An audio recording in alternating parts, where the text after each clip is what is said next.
بسم اللہ الرحمن الرحیم۔ تو آج ہم حدیث نمبر 45 کو پڑھیں گے۔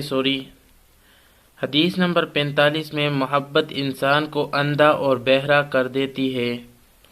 محبت انسان کو اندھا اور بہرا کر دیتی ہے۔ حدیث شریف یہ ہے، حبک الشیء یغمی و یسم، حبک الشیء یغمی و یسم۔ ترجمہ: کسی چیز سے محبت کرنا تجھ کو اندھا اور بہرا کر دیتا ہے۔ کسی چیز سے محبت کرنا تجھ کو اندھا اور بہرا کر دیتا ہے۔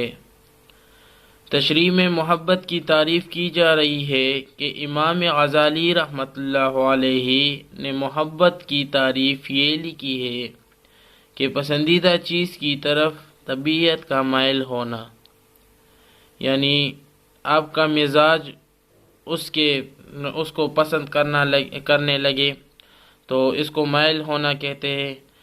تو چیز کی محبت انسان کو اندھا اور بہرا کر دیتی ہے، اس کی تفسیر ہو رہی ہے یہاں پہ۔ اس حدیث میں انسان کی فطرت کو بیان کیا گیا ہے کہ انسان جب کسی چیز سے محبت کرتا ہے تو یہ محبت اس پر ایسی غالب آ جاتی ہے کہ اس کو اپنے محبوب کے علاوہ اور کوئی چیز نظر نہیں آتی، اور انسان اس سے محبت میں ایسا ہو جاتا ہے کہ اس محبت میں وہ کسی کی مذمت کو سننا بھی پسند نہیں کرتا۔ یہ ایک شعر لکھا گیا ہے، تو لیکن ترجمہ کر دیتا ہوں۔ ملامت کرنے والیوں کی ملازمت میرے پریشان دل کے ارد گرد، اور محبوبوں کی محبت دل کے بیچ میں ہے۔ تو بہت ہی اچھا شعر ہے۔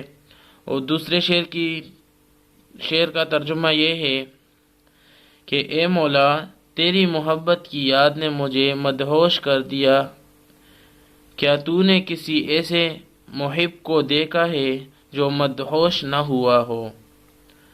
تو بھائی دوستو، حبک الشیء یغمی و یسم، آج کا حدیث یہی تھا۔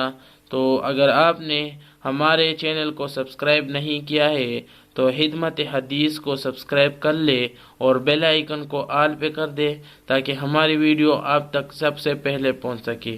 تو اللہ تعالی ہمیں اور آپ کو اور تمام عالم اسلام کو اس حدیث پر عمل کرنے کی توفیق عطا فرمائے۔